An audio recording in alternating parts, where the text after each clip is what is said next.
I just watched the finale of The Bad Batch, and it took a while for it to set in, like, wow, this show's really over. Completely done, as in no more episodes. And then I started reflecting on the past couple seasons, and I started to realize that this show doesn't even feel like a cohesive story. Honestly, it just feels like the whole show is just, gotta get Omega, where's Omega, we need to save Omega. I don't want anyone to take this the wrong way, because I really did like this show, and it had a lot of great moments, so I don't want anyone to think that this is just a negative video. It's more of me just looking back at what this show's been, where it succeeded, and where I feel like it could have done better. When this show premiered on Star Wars Day 2021, this was exactly the type of show that Star Wars needed. We were fresh off the Clone Wars Season 7, and I think that left everybody wanting more Star Wars animation. Luckily, The Bad Batch was there to fill that want. It was essentially an 8th season of the Clone Wars, except it focused on this one group of characters that was introduced in Season 7. And if you remember back to the first episode, they actually had the Clone Wars logo burn away into the Bad Batch logo,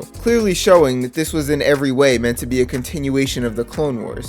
It's not technically within the Clone Wars era of time because obviously the war ended, but this is the Clone Wars. And I know that nowadays this is the go-to animation style for Star Wars because clearly people prefer this style to the style of Rebels or Resistance. And they've used this style for things like Tales of the Jedi and now recently Tales of the Empire, but this was new for the time. This was the first time they decided to reuse this style. But this show just doesn't live up to the Clone Wars, and I'm going to tell you why. The Clone Wars was filling in a huge gap in the Star Wars timeline, and I think the show writers realized pretty quickly after Season 1 that if the show only focused on the war aspect of the Clone Wars, things would get really boring really fast. Because that's basically all the first season was. It just showed the Jedi and the clones fighting in battles, and that was literally it. So the show decided to switch between different perspectives constantly. Some episodes focused on the Jedi, some were about the political aspect, and some were even entirely not about the war at all. Sometimes characters had to take care of personal business. And I think it was the constant changing of plot lines that kept the story interesting. The episodes were separated into 3 or 4 episode arcs, and each arc was almost like its own movie. With The Bad Batch, it's only 2 main storylines: Crosshair's betrayal and his struggle figuring out that the Empire doesn't actually care about him, and then the Bad Batch trying to protect Omega. And that's it. The Clone Wars was interesting because it didn't just always focus on the main characters. There were a lot of episodes that didn't even have Anakin or Obi-Wan at all. There's only one episode in Season 2 where they did that. It focused on Senator Chuchi and Bail Organa. The Bad Batch weren't even in the episode. This was my favorite episode in the whole show. It was the only one that actually felt like a Clone Wars episode. If more episodes could just be like this one, the show would have been amazing all around. Season 1 was easily the best season of the 3. It was actually really good, but it was only downhill from there. The first episode was especially good. It shows us a new perspective on the fall of the Republic. But after the first couple episodes, it just turns into doing side quests for this character named Sid. And honestly, if that's all this show wanted to be, I would have been fine with that. I could use a weekly Star Wars show that doesn't deal with such heavy themes. But the thing is, that wasn't what it was trying to be. It tried to tie itself into the larger narrative of the Star Wars universe. And the main topic that this season tackled was the transition from clone troopers to stormtroopers. And they made a big deal of that in the first season. But all they did was just begin to show us the Empire's new recruits, and then they just dropped the issue by the end of the season. By Season 3, they're still using clone troopers. So that storyline goes basically nowhere. Then there's Season 2, which is basically just a bunch of side quests that culminate in Omega getting kidnapped by the Empire and Tech dying.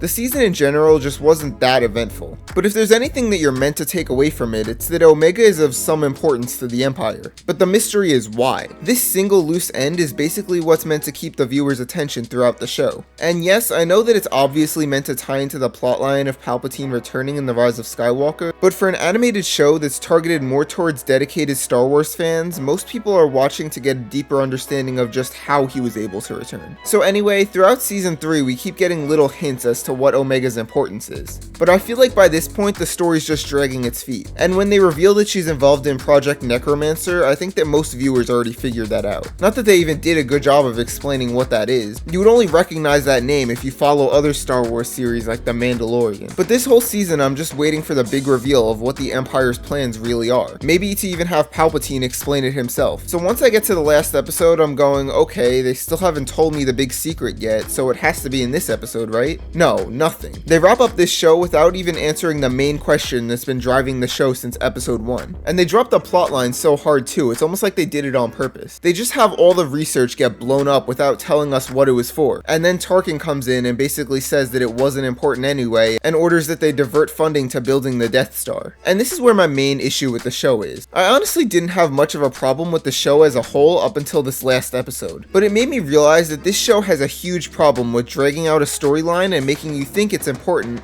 only to not give you a resolution and then hit you with a new plotline. And as I said before, this has been an issue since the first season when they made us think that this show was going to be about the clones getting replaced by stormtroopers. If there's one main thing I can say that was well done in this show, it was Crosshair's character arc. It's really the only aspect of the show that feels consistent and planned out from the beginning. I don't think this show is bad by any means, but I just think it needs to let its viewers know from the beginning if this is going to be important to the larger story of Star Wars or if it's just going to be a bunch of self-contained side quests. Either is fine. The problem is when it tries to trick you into thinking it's important only for it to not be. The main reason I liked this show was for seeing the way the galaxy reacted to the transition from Republic to Empire more than for the characters themselves, which I knew off the bat weren't that important. It gets me invested in the backdrop story of what's going on behind the scenes, only to tell me, well, you'll figure that out in the next Star Wars series. There's even an epilogue at the end of the last episode, which means that we're gonna see more from these characters in the future. And if my guess is correct, they're probably saving everything for that upcoming New Republic era Thrawn movie. This has been an issue with most of the Star Wars Disney Plus series. Ahsoka feels like an unfinished story, The Mandalorian feels like an unfinished story. I was just hoping that for once they can make a Star Wars story that just feels like its own complete thing, and not like it's waiting for some future project to wrap up all its unfinished storylines. Anyway, what did you think of The Bad Batch? Thanks for watching, and bye.